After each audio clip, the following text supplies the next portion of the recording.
అరే కొద్దిగానన్నా శరము సిగ్గుండాలి మీకు. మీరే ఉల్టా చోర్ కోతవాళ్ళు ఎక్కున్నది ముచ్చట. ఈయననే వీళ్ళే వాళ్ళని ఇబ్బంది పెడతారు, వీళ్ళే వాళ్ళను నీచంగా హీనంగా మాట్లాడతారు. అంటే నేను సభ్య సమాజానికి చెప్పలేనటువంటి పదాలు ఎక్కడెక్కడ తిరిగినవో యాడాడ ఉన్నవో ఇట్లా ఈ రకంగా మాట్లాడినట్ట బండి సంజయ్ వాళ్ళు పోతే వాళ్ళ తల్లిదండ్రి పోయినప్పుడు. ఇదే మీడియాకు సంబంధించినటువంటి ఒక సంగప్ప అనే ఒక విధవ V6లో ఇంత ముందుండే అతను బ్రోకర్గిరి చేసిండు. మధ్యలో చేస్తే పట్టుకపోతే ఈ మాటలు వాళ్ళు మాట్లాడితే ఆ పిల్ల నేను సావననేది వస్తా కానీ నాకు న్యాయం జరగాలి, ఇది ఎక్కడిది, నన్ను ఇంత ఘోరంగా మాట్లాడి ఎక్కడిది, నన్ను వాడుకొని ఆగం పట్టించి 10వ తరగతి పాస్ కాగానే +2కు లండన్కు పోతా, నేను లండన్లో చదువుకుంటా అని మొత్తం ఎంతో డ్రీమ్స్లో ఉన్నటువంటి ఎన్నో కలలు కన్నారు. ఆ కుటుంబం కలలు కన్నది, ఆ పిల్ల కలలు కన్నది, నేను బయట దేశం పోతా. ఇప్పుడు ఇంత జరుగుతుంటే కొంతమంది అంటే బీజేపీలో ఉన్నటువంటి వాళ్ళు కూడా చాలామంది మదన పడుతున్నారు, అది వేరే విషయం. కొంతమంది ఇంత బహిరంగంగా నిస్సిగ్గుగా ఏమాత్రం లజ్జ లేకుండా మానవత్వం లేకుండా ఆ మైనర్ బాలికను తన క్యారెక్టర్ అసాసిన్ చేసేటట్టుగా ఏవేవో మార్పుడు అవోటి ఇవోటి ఏవేవో బజాట్ల పట్టించేసి పంపుతా ఉన్నారు. అందుకే తెలంగాణ సమాజానికి దేశానికి మొత్తానికి అసలు ఏం జరుగుతున్నది తెలంగాణలో నిజంగా ఇప్పుడు ఆయన బెదిరించినట్టు ఆయన అన్నాడు. మరి ఇప్పుడు వాళ్ళు మానసికంగా డిప్రెషన్కి పోతుంటే మీరు డిప్రెషన్ కాదు ఆల్రెడీ చంపిపడేసిరు, వీళ్ళని కుటుంబాన్ని నాశనం పట్టించేసిరు. ఆఖరికి 50,000 రూపాయలకు అదేదో వచ్చి డిమాండ్ చేసిరు, 50,000 రూపాయలు కావాలని చెప్పని మేము పంపించినాము, 5 కోట్లు అంటున్నారు, ఓసారి 5 లక్షలు అంటున్నారు. ఇట్లా ముచ్చట పెట్టి జనానికి ఏంటంటే వీళ్ళేదో పైసల గురించి పోయిన లెక్క 100 కోట్లు ఉన్నాయి వాళ్ళ దగ్గర. ఆ కుటుంబాన్ని తొక్కిపడేసి నాశనం చేసి మళ్ళా పక్కకు 2-3 అయ్యగారాసంటోళ్ళని ఏసాలు వేసిన వాళ్ళని పక్కకు నిలబెట్టుకొని ఎంత అద్భుతంగా మాట్లాడుతున్నాడంటే దేవునికి పెట్టినటువంటి సభల ఆయనే దుర్మార్గుడు, ఆయనే అధర్మం చేసి, ఆయనే అన్యాయం చేసి, ఆయనే మోసం చేసి, ఆయనే దగా చేసి, తోకా చేసి, ఆయన కొడుకు చేసిండు, ఈయన చేసిండు. బయటికి వచ్చి రామ లక్ష్మణ జానకి జై బోలో హనుమానికి అని నినాదాలు ఇప్పిస్తున్నాడు. ఇది జనాలు అని తింటున్నాం. జై శ్రీరామ్ జై శ్రీరామ్ అని శ్రీరాముడు చెప్పినాడా నీకు ఈ పనులు చేయమని, చెత్త పనులు చేయమని చెప్పి, మర్యాద పురుషురామ్ ఇవన్నీ ముచ్చట్లు చెప్పి ఆయన చెప్పిండా? నీ ఆ సొంటలు అనుకుంటే ఆ శ్రీరామచంద్రుడు ఉండేది ఉంటే ఆ బాణం ఉండేది ఛాతికెళ్ళి గుండెలకెళ్ళి తీసి అవతల పడేస్తుండే.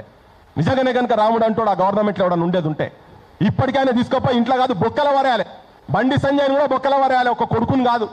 ఎందుకు బొక్కల వరేయాలంటే ఇంటర్నల్గా వాళ్ళ తల్లిదండ్రులను మైనర్ బాలిక తల్లిదండ్రిని బెదిరించడే కాక యావత్ సమాజాన్ని ఇలా మనందరినీ రాక్షసులట మనమందరం. వాడు అంటాడు, బండి సంజయ్ వాడు అంటాడు, రాక్షసులందరూ మన వెంబడి పడుతున్నానా, మా కుటుంబం వెంబడి పడుతున్నానా అని. అరే నువ్వు చేసిన ఈ పిశాచులు కూడా చేయరు అయ్యా, నీ కొడుకు చేసినాయి నువ్వు చేసిన కథలకు పొద్దున్న లేస్తే నీ భాష ఫాల్తుగాన్లు, హౌలాగాన్లు, దివానగాన్లు, వీనికి వాడు పుట్టిండా వానికి వీడు పుట్టిండా, ఇటువంటి విధవలు భారతదేశంలో ఒక అద్భుతమైనటువంటి పోర్ట్ఫోలియోకు మంత్రిత్వ శాఖకు, హోం మంత్రిత్వ శాఖకు రక్షకుడే భక్షకుడు అంటే ఇట్లనే ఉంటుంది. మరి ఆ పిల్లగాని మొత్తం తతంగాలు చూస్తే ఇంతకుముందు కూడా మనం చాలా చూసినాం, ఉదంతాలు చూసినాము. కాలేజీలో పొంట పోయి రూమ్లో పొంట పోయి అయ్యా మంత్రి అని చెప్పి మిస్యూజ్ చేసుకుంటా దెబ్బలు కొట్టుడు, ఇవాళ బయటకు వచ్చి ఏదైతే వార్నింగ్ ఇస్తుండో ఈ వేదిక మీదకి వెళ్ళి మనము వీళ్ళందరినీ పిలిచిన కొంతమంది వస్తూ ఉన్నారు, తొవ్వలు ఉన్నారు, కొంతమంది బీజేపీ ఆఫీస్ దగ్గర ఉన్నారు, కొంతమంది వేరే ప్రెస్ కాన్ఫరెన్స్లో ఉన్నారు, విమలక్క వీళ్ళందరూ కూడా వస్తున్నారు, సంధ్యక్క వాళ్ళందరూ కూడా వస్తున్నారు. మనం ఇక్కడ నుంచి తెలంగాణ సమాజానికి ఆ కుటుంబానికి ఇప్పుడు మనందరూ రాక్షసులు అట. మరి రాక్షస సైన్యము నిజంగా రాక్షస సైన్యమా? వాళ్ళు శ్రీరామచంద్రుడి వారసులా, మనం శ్రీరామచంద్రుడి వారసులమా? బోన్లల్లా జైళ్ళల్లా ఎవడు ఉండాలనేది సమాజానికి చెప్పేటువంటి ప్రయత్నమే. ఇక మేము అనుకొని సీను మేము అందరం అనుకొని పాశంకులు మేము రఘు అందరం కలిసి అనుకొని ఈ మీటింగ్ పెట్టి కూర్చొని దీని ద్వారా జనానికి ఒక మెసేజ్ ఇవ్వదలుచుకున్నాం. మేము ఉన్నాం, ఈ కుటుంబానికి అండ ఉన్నాం. మీ అసొంటోళ్ళు ఈ చెత్తలు కరీంనగర్ ప్రజలకు నేను మాట్లాడేటప్పుడు ఇంకా చాలా విషయాలు చెప్తాను నేను. కానీ ఇటువంటి విధవలకు మీరు ఓట్లేసి పంపిస్తే ఏ ఇంట్లో కూడా ఏ ఆడబిడ్డలకు కూడా ఎవరికి కూడా రక్షణ ఉండదు. ఇప్పుడే డిసైడ్ చేసుకోవాలి, జనం కూడా డిసైడ్ చేసుకోవాలి. ఒక రాజకీయ అనిశ్చితి తెలంగాణలో ఉన్నది. ఎక్కడన్నా అధికార పక్షపోడు ప్రతిపక్షపోడు ఇద్దరు కలిసి ఉన్నది చాలా అరుదుగా చూస్తాం. అది ఎక్కడ ఉదాహరణ చూడాలంటే మాత్రం ఇలా తెలంగాణకు వస్తే క్లియర్ కనబడుతుంది. రేవంత్ రెడ్డి, ఆర్ఎస్ బ్రదర్స్ అని జనమే పేర్లు పెట్టిన వాళ్ళకు రేవంత్ అండ్ సంజయ్ ఇద్దరు కలిసి ఇప్పటికీ ప్రయత్నం చేస్తున్నారని ప్రజల నుంచి ఎప్పుడైతే తిరుగుబాటు వచ్చిందో ఇవాళ వాళ్లకు కేసులు పెట్టక తప్పలేదు. ఇవాళ యాక్చువల్గా బెయిల్ వచ్చేటందుకు జ్యుడిషియరీని కూడా మేనేజ్ చేసే పరిస్థితి తీసుకొచ్చి పెట్టిండ్రు. ఇలా జ్యుడిషియరీ గురించి మాట్లాడుతున్నా అనుకున్నారు.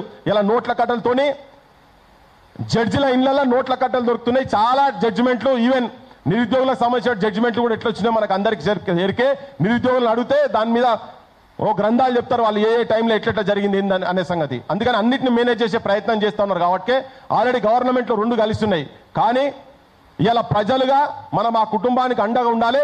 ఇటువంటి దుర్మార్గులను శ్రీరామచంద్రుని పేరు చెప్పుకొని ప్రజలను, వాస్తవాలను, నిజాల గురించి నిలబడేటువంటి వ్యక్తులను రాక్షసులని చెప్తున్నాడు కదా, అటువంటి వాళ్ళను ఈ పిశాచులు, రాబందులు, ఈ క్రూరులు, ఈ మృగాలు, బండి సజేసట ఒక మృగాన్ని సమాజానికి ఎట్లా మృగం అవుతాడో ఏందో అనేది కూడా ఇది అసలు వాస్తవాలు ఏంటి, ఫ్యాక్ట్స్ ఏంటి, వాళ్ళు ఎక్కడ మభ్య పెడుతున్నాడు, ఎక్కడ కప్పిపుస్తున్నారు, ఈ గుండాల భాష ఏంటిది, ఈ సంపుడు భాష ఏంటిది, ఈ అంతం చేస్తామనేటువంటి లాంగ్వేజ్ ఎక్కడికి వెళ్ళి వచ్చింది, ఏ శ్రీరామచంద్రుడు ఎక్కడ చెప్పిండు, మీరు ఏ గ్రంథాలలో ఉన్నాయి ఇవన్నీ, హిందూ మత ముసుగులా మీరు చేస్తున్నటువంటి లంగ పనులు. అసలైన హిందువులము ఈ భారతదేశ సంస్కృతిని, సాంప్రదాయాలను, ఆచారాలను, కట్టుబాట్లను ఇక్కడ అన్ని కాపాడే నిజమైన హిందువులం ఇక్కడ కూర్చొని ఉన్నాం.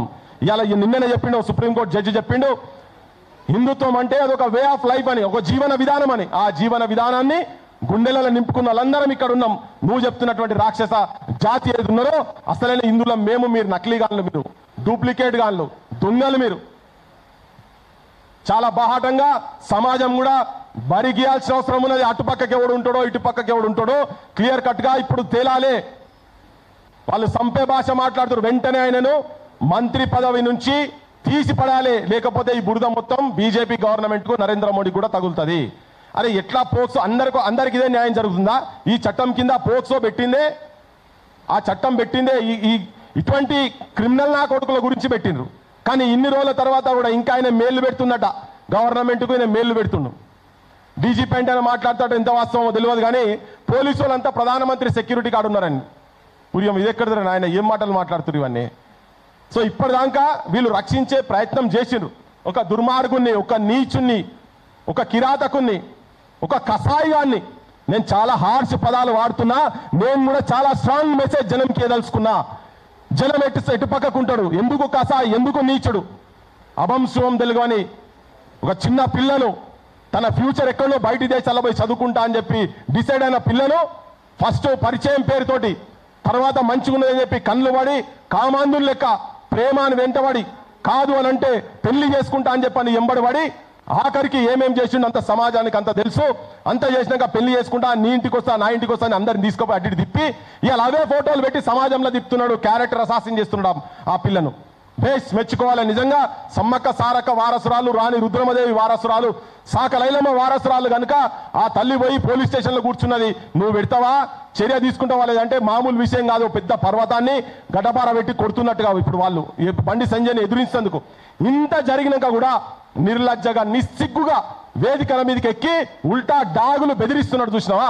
దాన్ని తెలంగాణ సమాజం మొత్తం ఖండించాల్సిన అవసరం ఉన్నది, వీళ్ళ పక్షాన నిలబడాల్సిన అవసరం ఉన్నది. అందుకే